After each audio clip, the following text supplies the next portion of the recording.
Are you ready? Because he's ready. It's Master Jeff! Martial arts expert, instructor extraordinaire, and general clown. He's not afraid of coronavirus. He's not afraid of the bad guys. Master Jeff is not afraid of anything.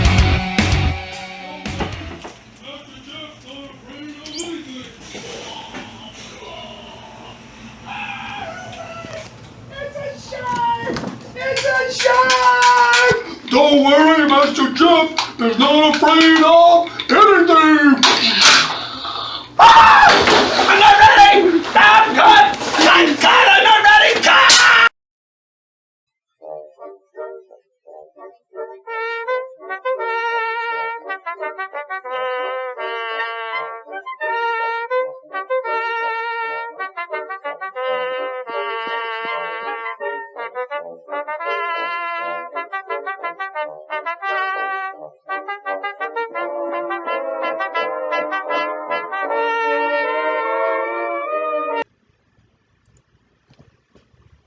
Oh, hey guys, I was just cleaning up a little bit. So, last night, after we made this little skit, my wife is like, Jeff, you are weird. I'm like, I'm what? She goes, strange. You could use strange if you prefer, but just weird, strange. I'm like, Chicago, I'm a run-of-the-mill dude. What are you talking about? Weird, right? Right? So, come on, it's a weird, strange. All right, so we are going to continue where we left off last time, and I have a list of stuff that I just thought was cool techniques to go over. So let's see. Last time we did open hand middle block. We did punch versus block with the wrist position. We did an inside block, very important. I really missed the Paul guys.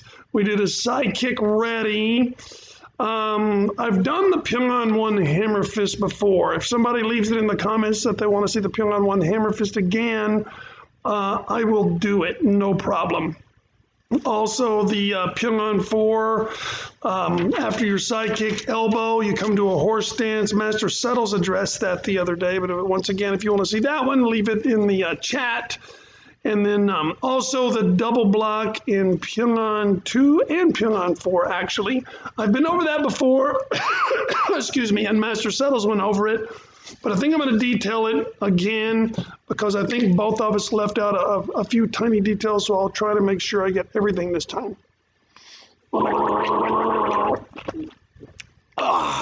Weird. What's he talking about? Weird, man. Okay, so the Pyongan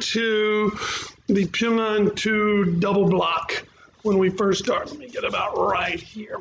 Right? Okay. So one thing to keep in mind is essentially this hand is making a tabletop circle, right? So think of a tabletop. It's coming around this way as if a tabletop. The high block is not making a hamster wheel. It's not making that. It is making the face of a clock. So you've got the face of a clock and you've got a tabletop. Face of a clock, tabletop. Therefore, if when you start this block, you chamber for both of them like this, if this one's going to be my middle block, it's choked off. This hand is keeping it from going out to the tabletop. Or if I make the tabletop, then this hand's way out here where it doesn't belong, and I can't do an effective high block. So you put them this way. The middle block is, what am I thinking? Yes, the middle block is on this side. The high block is right here. It doesn't matter if the high block's blocked this way because it's coming up. And then this can come around this arm to do the middle block. So basically the way you start basic 3, like this, and rip around the outside, that's the same way you start for Pyongan 2. So now this one can make a tabletop. This one can make the face of a clock. And you end up with your Pyongan 2 block. So then if you want even more room for this to make a a clock, you can start way over here. As this one comes up and out of the way, this one comes in behind it, starting that tabletop, kabam, just like that. Other side, so I'm thinking basic 3, like that. Come way over here so that this hand can get a really good high face of a clock. This one comes up to make my tabletop. Boom.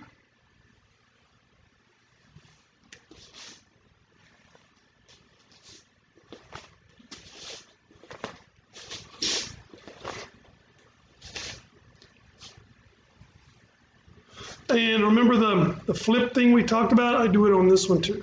Even on the on my high blocks, I start here and flip it as I come up.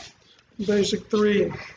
So for this one, I start like basic 3 and I flip it around like that. The wrist twist like that.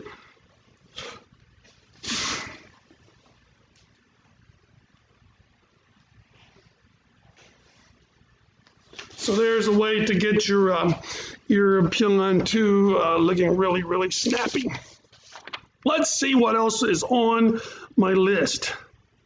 High block, flip your wrist, but we just talked about that. The T block. Master Settles mentioned this, so I'll keep it short. He mentioned it the other day, and he's exactly right. I'm still mystified as to the T block, and I've asked grandmasters, and it's a broken like a T. They don't really have any explanation, and they call it a T block. To me, it's more, and Master Wacerza actually offered this explanation. This one is coming out like a back fist, and this one's coming under like a kind of an uppercut or punch, like that. So you got your back fist going on, you've got your uppercut, or like a punch, like that. And it would be a stopper, and in fact, can't a kick be a block? And can't a block be an attack?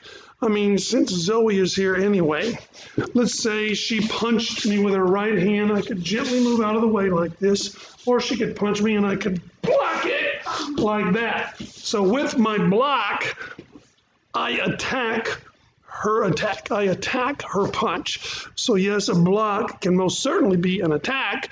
I mean, for that matter, somebody could be saying, hey, you've got something on your face. Yeah! And you hurt their arm with a block. So that's a block as an offensive move.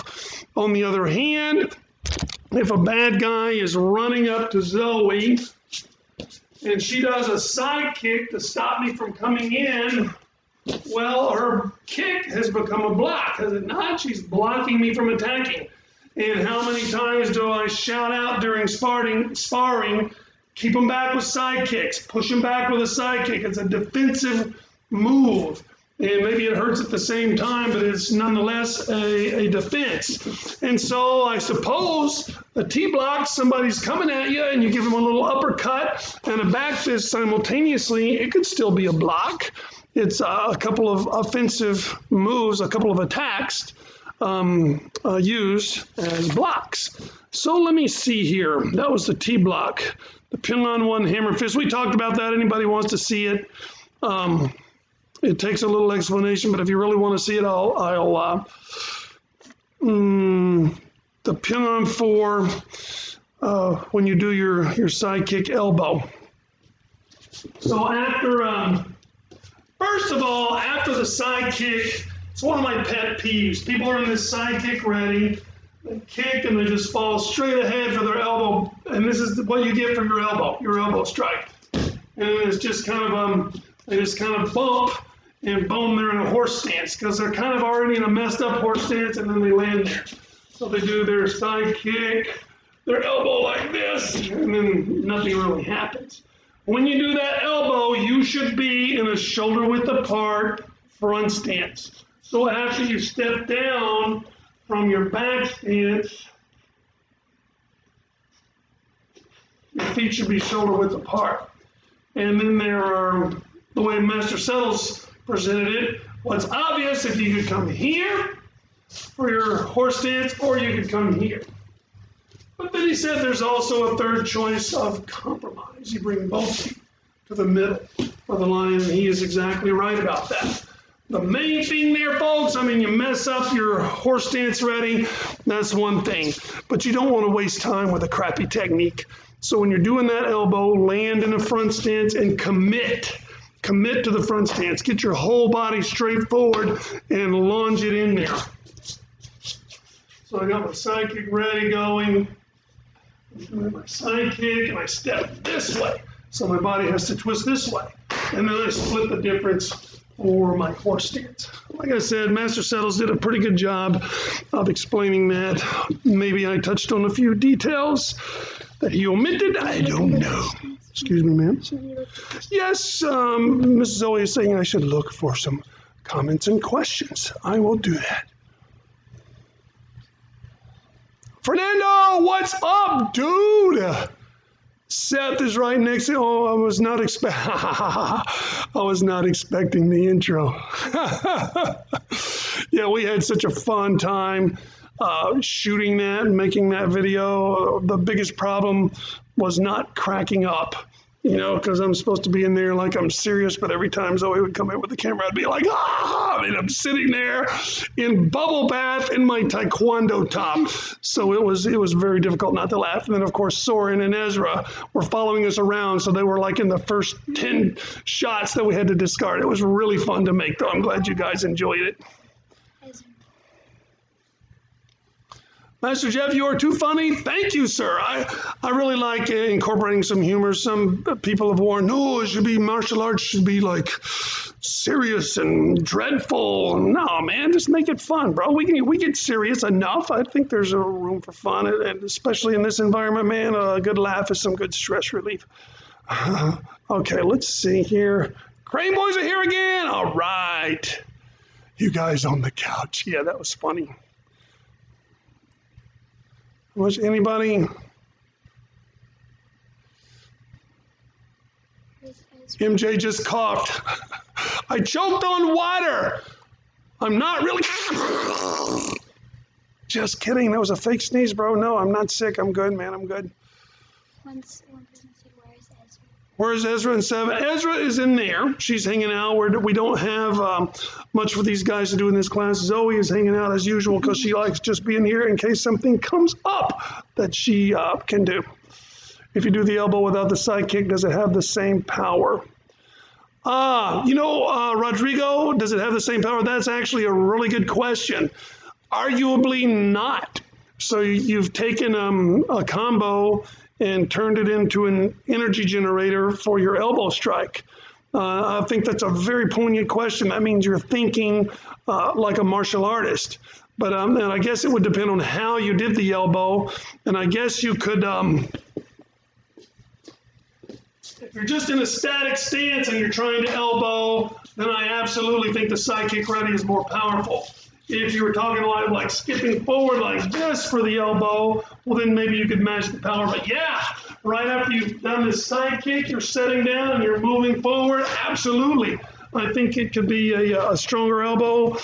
Very good thought, Rodrigo. Oh, it's David. Hi, David Gleason. He just got here. Well, a while ago. I'm about 20 seconds behind you guys. You put power by chambering after the kick. Yes, you are correct, Brianna. Oh, crap. I don't know what you're oh crapping about. Shouldn't I can type. Ouch. Okay, that's it. All right, cool. So we will move on. Brianna didn't have to be at church until 7. All blocks, chamber position. Yeah, I'll mention this really quick, especially for the younger junior belts who are out there. Anything you do, the more chamber position you have, obviously, the more powerful it's going to be. I mean, if a car is an inch in front of you and it hits you, it's not going to be too bad. If it's like 100 yards away and it goes and gets up some inertia, yeah, you see what happens to butterflies when you hit them. So if you're middle blocking, you're going to come along this path. You want it to be as far away from the destination as possible and get it there. If you're high blocking, you don't want to come from here. You want to come from way back here, opposite of the clock face, right? and you make it go as far as possible. A punch, you see a lot of the beginners punch, they'll do punch, and then they're halfway there, punch, and then they get halfway there, punch, and there's no power. So at the moment you spring that technique, you want it to be as far from its destination as you can make it in order to generate power. Granted, sometimes maybe you don't want power, but we're talking about to make power. Okay, let's see what else I've got on the agenda. The Pin-On 3 spin. I don't remember if we've talked about that or not. But make yourself some imaginary railroad tracks. This is really difficult to get right. But you want to be on railroad tracks. Please, Miss Zoe, let's have you stand right here in a T-block, which is actually 2 attacks. So you're right here. Then she's going to spearhand. And when she turns, she wants to turn until this foot lands on the mat seam again. So go ahead and turn all the way to there with a hammer fist. And then a punch. So this left foot stays on track. This one's not so difficult to fix. This one's pretty hard because it's the one, that left foot, that's gonna be weird to try to get it to land right. So let's try that again, Zoe, right here. With a T-block. And then spearhand, ready to just do the whole combo. It's a little tough, right? So it's something to work on. I try to like do it too much. Once again, I think we talked about that the other day. Like I make my front stances super wide because I'm thinking like a teacher of beginners. So if they're watching me, they're thinking, oh, that's really wide. So they'll make it wide when really it's suitable to go right about there. So you can, for your turnaround hammer fist, do your spearhand, escape, go too far. Right? Because what most people do is they don't go far enough. So if my left foot is on this line on the seams, and I do my spearhand, they spearhand this way, and they don't go far enough. But look at that front stance, or not a front stance.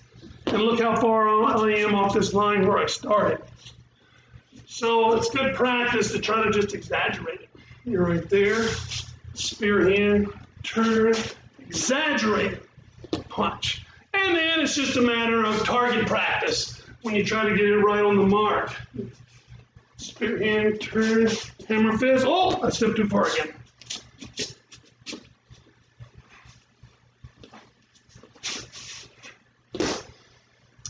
Close enough.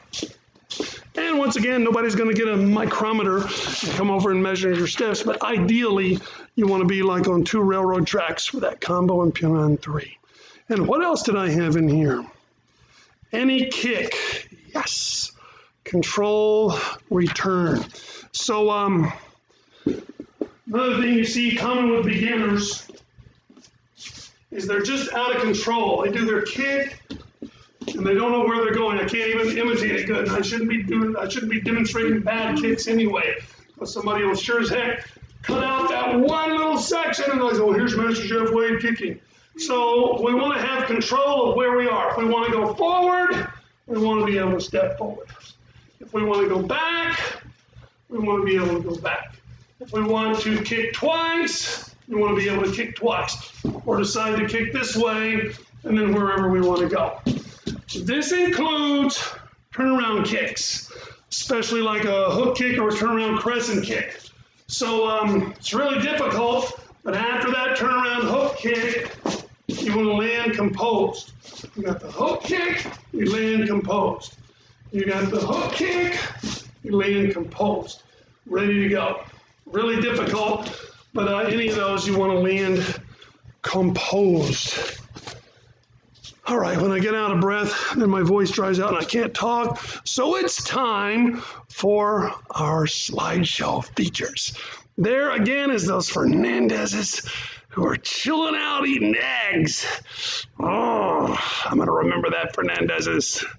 Just kidding. Those guys work hard. They deserve to have a decent breakfast.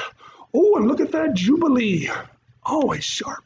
Always involved. And Alberto, he is from Agape, but hopefully we can get that guy to come over here permanently. And there he is again. Look at it.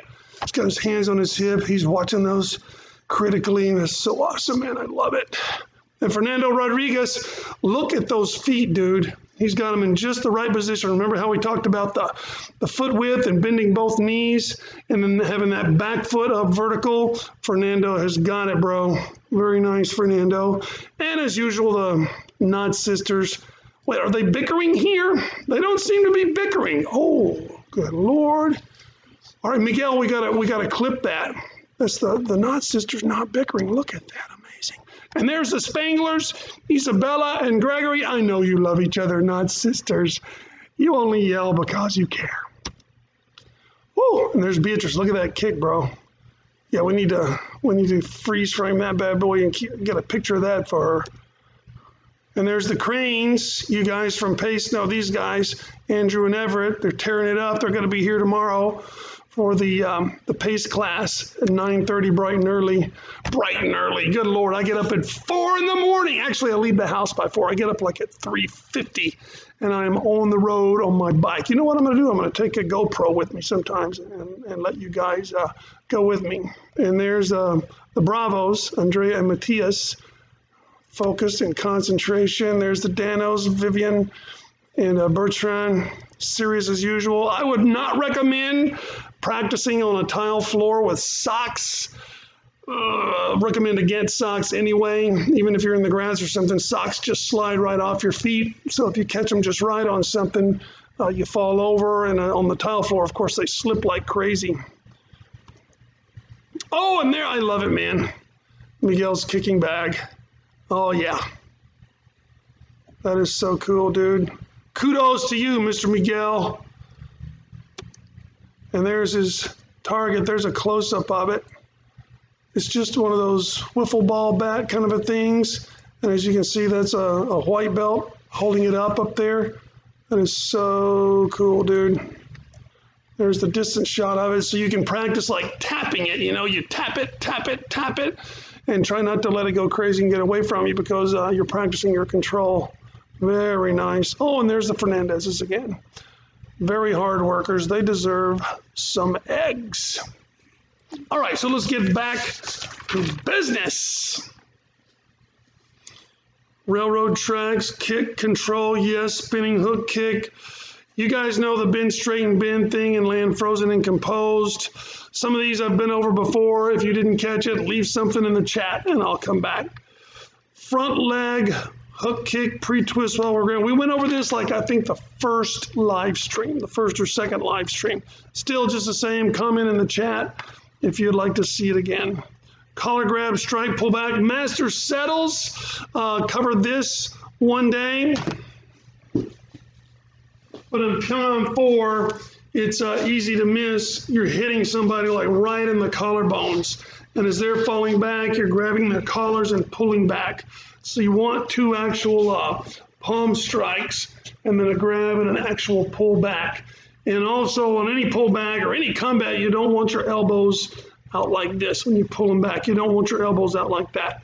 The next time we're all together, I will throw somebody and show you why you don't want your elbows out. You can slip right under that elbow, kapaya. So you hit and pull back nice and tight, just like that. A real strike and then yank back. And me, when I was a younger instructor, I was a first degree just starting. I pulled some poor guy up and said, look, this is Phenom 4. And I knew academically what it was. It was a push and a pull back. You know, I'm like 22 and I'm overzealous. So this poor guy, I called him up. I'm like, this ought to work. You know, academically, theoretically, it works. I think the theory's sound. Let's try it. Bam, bam. And I gave the guy whiplash, dude. He was walking around for a week like this. He couldn't turn his head or anything because I literally whiplashed his neck. So don't practice it on your sisters. Brianna and Haley and Hannah or anybody. Don't practice it on a real person. Okay. Got it. The L skip. A lot of people have trouble with this L skip. Fernando, I think you got that down, but maybe we were working on that the last time you were here. So check it out.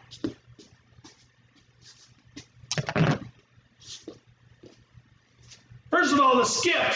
A lot of guys, for some reason, are reluctant to learn to skip because it looks like a little girl in pigtails skipping down the street to see if her friend can come over to play with her marbles or something. It is a combat technique. So you might be skipping like this, yes, down the street. You don't see your buddy, but you can also skip like this to side kick the crap out of somebody. So it's very important to learn to skip in martial arts. And then the Pion 4 skip is just an L skip. Instead of skipping this way, this foot just goes straight like that. And also we always do it left foot lead, we're right here, and the left foot goes forward. Right? Learn it both ways. Do these forms left-handed and right-handed. So if you're here, learn to skip from here, and then do your stick block left-handed. Learn to skip in an L either way. And then go all the way around the circle. Or a square, as it were, with either foot. Just like that. The stance doesn't really matter. I mean, it does when you're doing your form, but the stance doesn't matter when you're just practicing the L skip. And, okay. That was about all the techniques I wanted to cover. If anybody else has a technique that, this technique always bothers me in this form, I don't know how to do it exactly right, just chat it up and I will come and I'll answer it as best I can.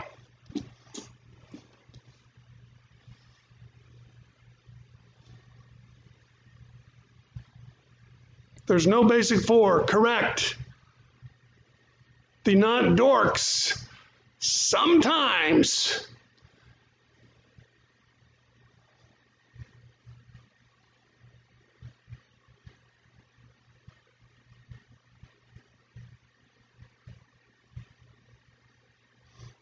All right, you guys are just chatting it up with each other, which means you're not trying the techniques.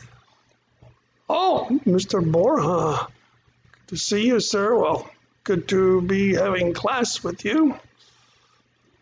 Where are you getting all these icons, Miss Bree? Amazing.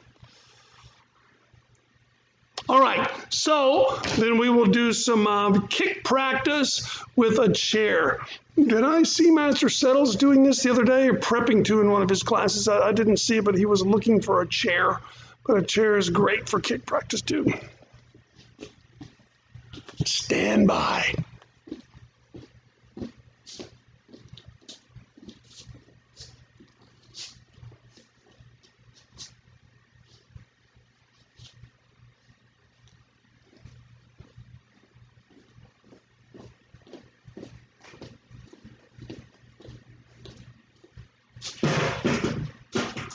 So ideally, a chair will work for most people, but you want something that's about the height of your inseam, so that if you miss, you know where you hit.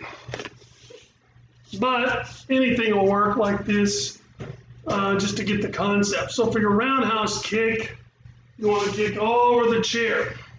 Now, it's one thing to land over the chair like this. I am doing this. But that's not really forcing my leg to take a straight path. I can still go crooked. See how crooked I'm going and still land right there. So what you can do, if you have a buddy, which I do, is have a buddy hold the target on the other side of the chair very low to the chair.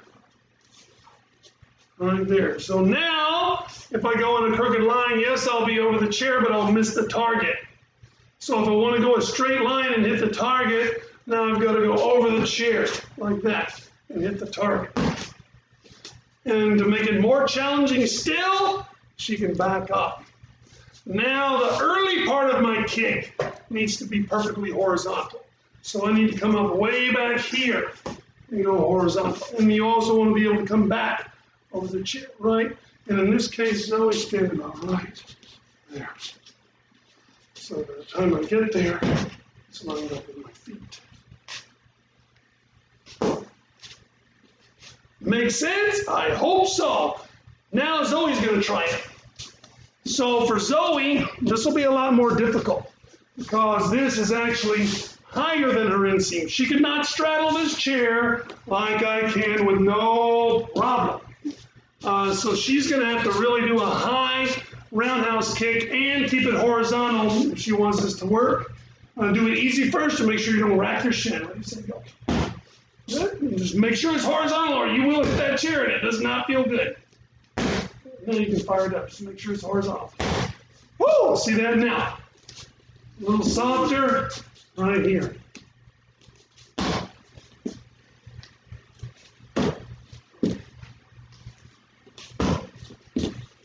Little tougher like that. And then you do the same thing for a side kick.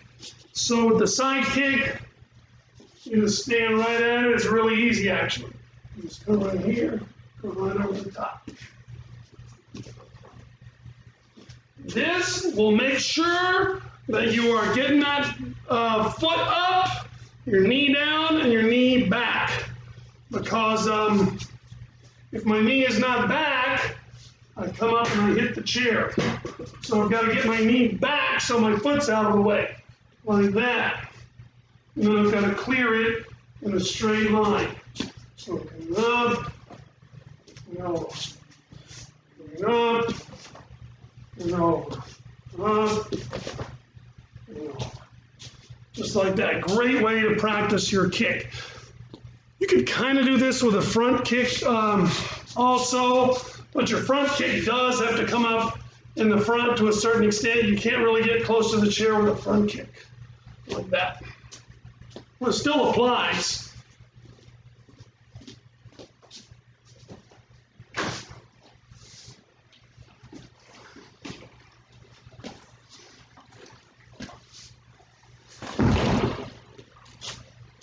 I've got the chair this way, pretty easy. Like that, just make sure I hit over the chair. But look, my foot can come right through there. Turn the chair this way. Now my foot's got to be up ahead of time so that it's coming straight in like that. So that's a little tougher. But still, you have to make sure that you don't get too close to the chair, or even if you do a good kick, you'll hit it on the way up. That's the way you can use a chair to really knuckle down on your side kicks.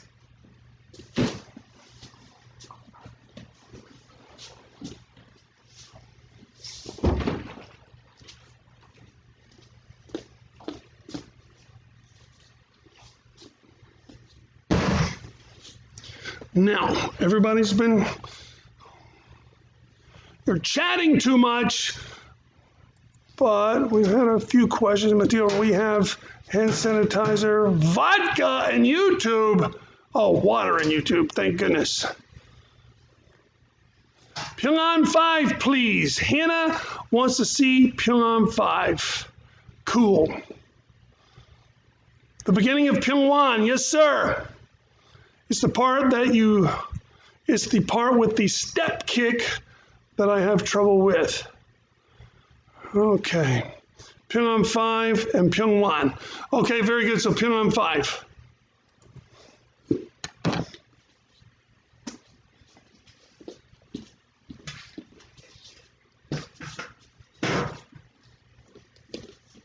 All right, the first part, Miss Hannah, is a basic 3 and a punch. One of my pet peeves, if this is block, ends up doing this. You want your block to stop here and then shoot back. Stop, shoot, like that, not like that. And it's easy to fool people, pull the wool over their eyes and make it look like you know what you're doing. Stop, shoot, see how it's freezing right there? You see it freeze right here for a second and then draw away, like that. Not like that, but like that. So then from the side, like that. And then you hold it out there. Switch over. We spoke the other day about the difference between this and this. This is your Pyongan 5 because your fist is over it. This is your basic 1 and everything else because your fist is even with your stomach. So Pyongan 5, basic 1. Pyongan 5, basic 1. Hopefully you can see the difference. So I got that little combo. Bang, bang, look, up, switch. bang, bang, look, up, and switch. And of course our T-block, which is actually 2 attacks. Then for your stick block, what did we just say a while ago? For good power, you want to be as far away from the destination as possible. So on the way in, you get far away from the destination and you lower the boom. And then here we come up, more interested in speed, we come straight up the middle. You block from over here, block, ricochet, block. Pull out, steppy, punch. And you want to freeze just for a second. You see a lot of people just muddle through this, like this, and there was no stick block really. So you want to block, stick it, like that. You want to stick it there just for a second. And then also the little wrist turn. You're up here. You're just making like wings all the way around, grabbing the Joe, and then punching. This is decorative. Probably Master Settles could come up with some Chinese thing that it actually is doing something. But the way I understood it from Master Shin was you do the stick block. The combat version is the Joe's sitting right in here, right? So you just turn, you grab the Joe, and then you punch. So the combat version of Pion 5, stick block, turn and grab, punch. The pretty version, stick block, twisty, make wings, grab. I like the pretty version. Probably if somebody were coming down on my head with a Joe, I wouldn't stick block anyway. I'd probably be moving to the side or something. But anyway, so yeah, so that's where we are for the Kia. Height. Now I'm going to turn the form around. Now I always say pop it. What I mean is pop your hips. So now I'm directed this way. And then we come up for our crescent kick and then a down block and a target. These are horse stances. I do not know how I'm going to get my son 7 to stop doing a back stance on the target. They're both horse stance. Down block, target. Feet just stay the same. Down block, target. In fact, one goes, your arms go in the same position. You chamber here for the down block. You chamber underneath with this hand for the target. So your hands both chamber like this for both techniques, right? So you got your punch, height, you pop it, you kick it, you down block, you target. And then you kick it, strike it. You're with me so far, Hannah? And then we come up to a cross stance like Rodrigo was doing so well. Remember the cross stance, Hannah? 45 degrees, backwards L, right? 1 foot away, right where my heel is, I put my toes like that. So once I'm in this elbow strike, I come up, cross stance, and then a cat stance. We just spoke about that the other day too. This one's 45 degrees, this is 1 foot width away like that, and then this knee bends so that this can touch. There it is straight. There it is bent until this one touches. So this one should stay like this, freeze, and then you bend this one until the front one barely touches. So that's where we are. Let's start the whole thing. We've been over this, chomp, chomp, look, up, switch, bang, bang, look, up, switch, T-block, up, thought of something.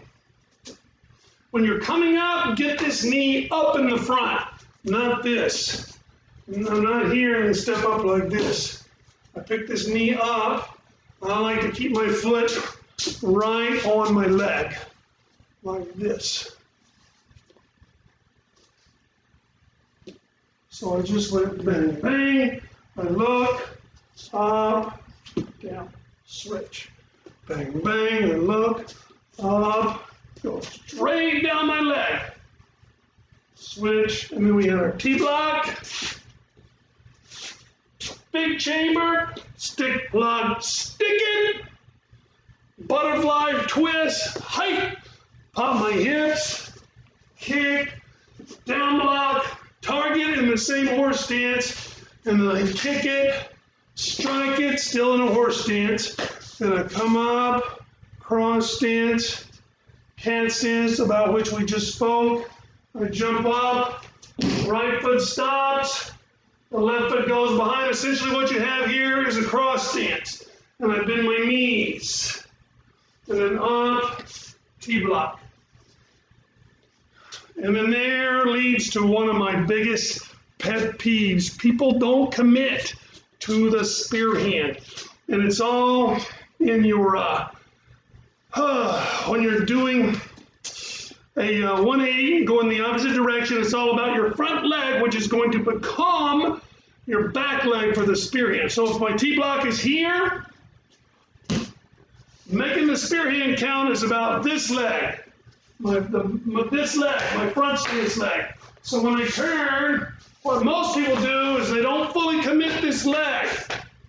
They do the spear hand like this because they're already thinking of the back stance. Then their back stance looks passable. They never had a front stance. So this shoots over. This one twists. I like to twist it even too much. Spear hand, committed, right? I don't even turn too far. Then I rip it out. This foot turns, so it's going to match the back stance. Well, let's get out some tape. Tape is always fun, so I'll mark the two places where my feet go for the initial front stance.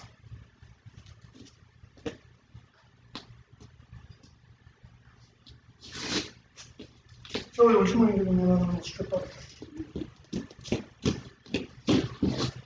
I'll take those little pieces off so they don't distract you.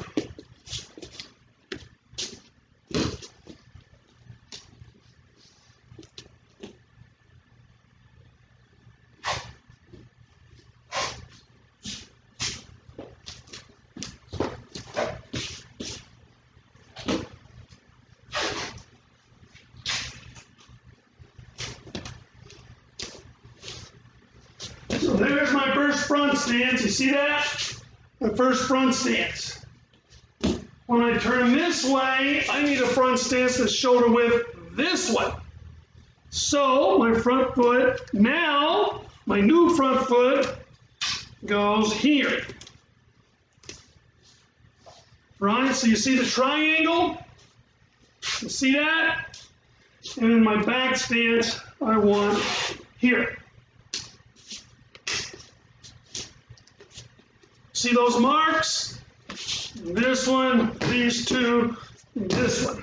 This one's just for your back stance. So here you are. You just did your T-block. You turn. This foot slides all the way to here. This back leg twists, and you spear hand. Now I pull this leg all the way back to the middle. High! Just like that. And then you practice it both ways, of course. And the same little practice pattern works for either leg. So I'm starting here. When I turn the spear hand, I come all the way to here. Turn this foot around, spear hand. I drag this one back to the middle for the back stance. So copy that shape. And there it is. Everybody take pictures, take a snapshot. What am I talking about? You can rewind and check it out later and get the same thing. Oh, wait, we're not done with the form, but pull out. There's only one thing left in the whole form. So here's my T-block. I turn, spear hand, rip out, I balance right here. You lift your left heel up. Oh, I can't get a close-up of my feet. Thank goodness. Your left heel comes up and goes over your foot to make the turn happen, like that. So you end up like that. So from this way, my left foot goes over my right foot, like that. See?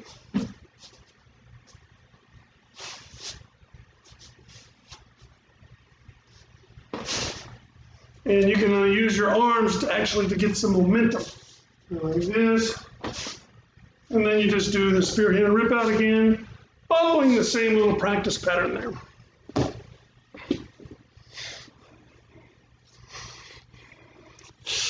I really need to go. Let me see here. Done that. Oh, yeah. Oh, no, David. Okay, I'm not going until I take care of Pyongwan because David wanted to see that. So we're doing Pyongwan. All right, you guys got to chill it on the chat, man. I can't tell when somebody actually has a question. Yes, Koryo is first degree.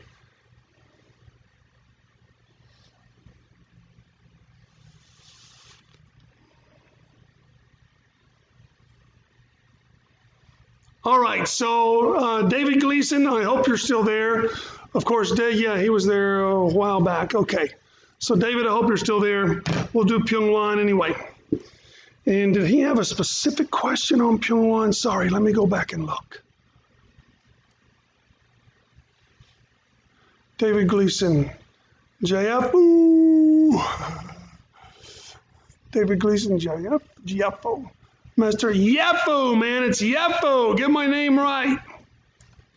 Koryo, yeah, David is answering questions. Thank you for fielding that, David. Where is his, David, could you go over the beginning part of Pyongwan? It's the part with the step kick with which I have trouble. Okay. Pyongwan. Pyongwan is the Kukiwan, 4th degree form. Sorry, I left the YouTube screen over my OBS screen. So remember the ready position, David, is like this. This seems like a ready, but it is not. It is your first move because they all start with the left foot. So there's your ready position. We come up in a circle. We come down just in a standing stance, like 2 down blocks. And then it's like Koryo, but you're looking through the circles. Koryo would be here, you're looking under the circles. Pyongwan is here. And then you start right. So if you ever forget which side to start on, just think, oh, this is the fake start that everybody mistakes, so I've already done left, so you go right. So you go right, left. And then the uppercut elbow. And I guess this is what you're talking about. You kick. Step down, turn around, side kick. Then middle block back the way you come. Keep going, cut through. And do a down block. And pull back for an inside block and a back fist. That's kind of a tricky part to that thing. So you got your upwards elbow, kick, turn, kick, middle block, down block, inside block, back fist.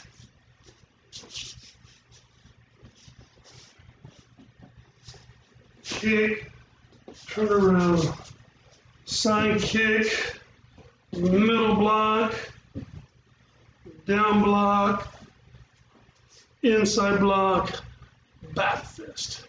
And you step through elbow, step through double outside, side kick ready. And you do the same thing.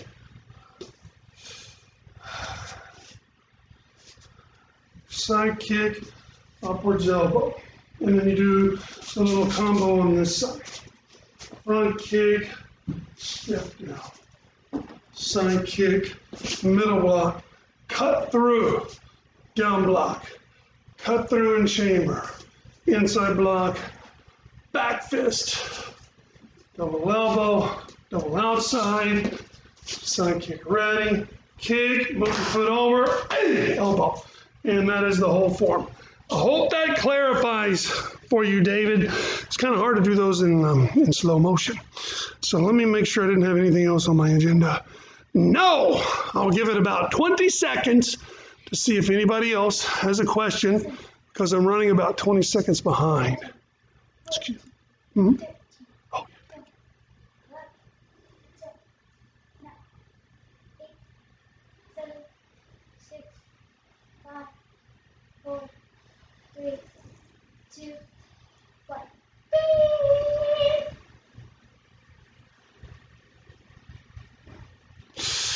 Okay, it doesn't look like.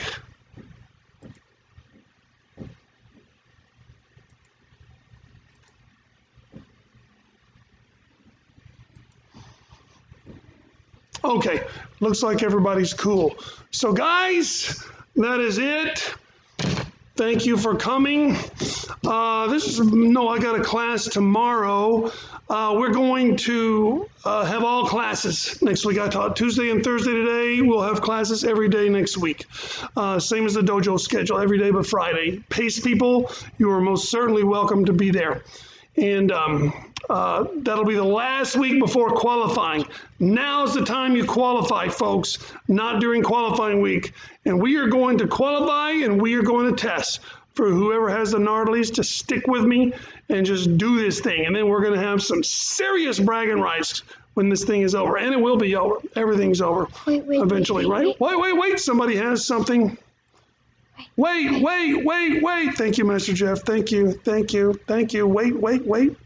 Oh, well. All right, that's cool. So next week we'll also have some Zoom. I'm experimenting with Zoom. So that way you guys can show me what you've been working on, and it better be everything in this chat, good Lord, in these streams. It better be everything, because I'm going to ask to see it. And then, of course, we'll be qualifying as well. So what'd you say? How do you qualify? You are going to do it on Zoom. It's just as easy as coming here. You just click a link, boom, there it is, and I'll be able to see everybody who's in class, and then I'll bring your camera up, and you will do your thing. And that is the way you will qualify. And qualifying week is not next week, but the week following. God willing, we'll be back on the literal mat instead of the virtual mat, although I've had such a good time doing these things. It's really fun, and it's kind of unique, just, pivoting and trying to make the best of it. I find that really fascinating. If you see your face in the mirror, no. All right, you guys have really got to chill out on the chat, dudes, because I can't tell when somebody actually has a question. How do you test? Same way. We'll either do it by Zoom, or I'll have you submit to me videos. As far as your boards, Mr. Miguel and I have been working on a plan for that. We've got plenty of boards here. We will set those bad boys out in the parking lot, and your parents can come get them one at a time. And then you can go home and break those bad boys. And as it gets closer, if we see that we're really going to need to do the testing virtually, I will show you how to hold the boards, and we will do it. I will show you how to hold for a hammer fist using a couple of peanut butter jars, dude. There are tons of ways that you can break and you can test. Where there is a will, there is a way, folks. We will make it happen.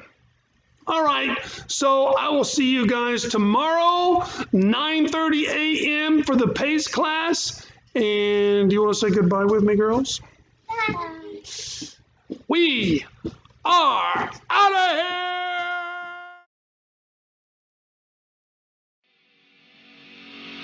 This has been a South Miami Taekwondo live stream with Master Jeff. Avoid practicing the techniques learned in live stream with Master Jeff. Drunk, stoned, sloshed, tipsy, buzzed, blotto, slammed, plowed, jolly, play-eyed, hammered, wasted, inebriated, or otherwise intoxicated. Watching live stream with Master Jeff, you acknowledge the possibility of and waive all liability for hematoma, laceration, occipital fracture, broken nose, acute mandibular dislocation, strained wrist, hyperextended elbow, broken ribs, bruising or bleeding, tear, sprains, fractures, dislocated shoulder, or concussion. All rights reserved. Unauthorized presentation and publication strictly prohibited.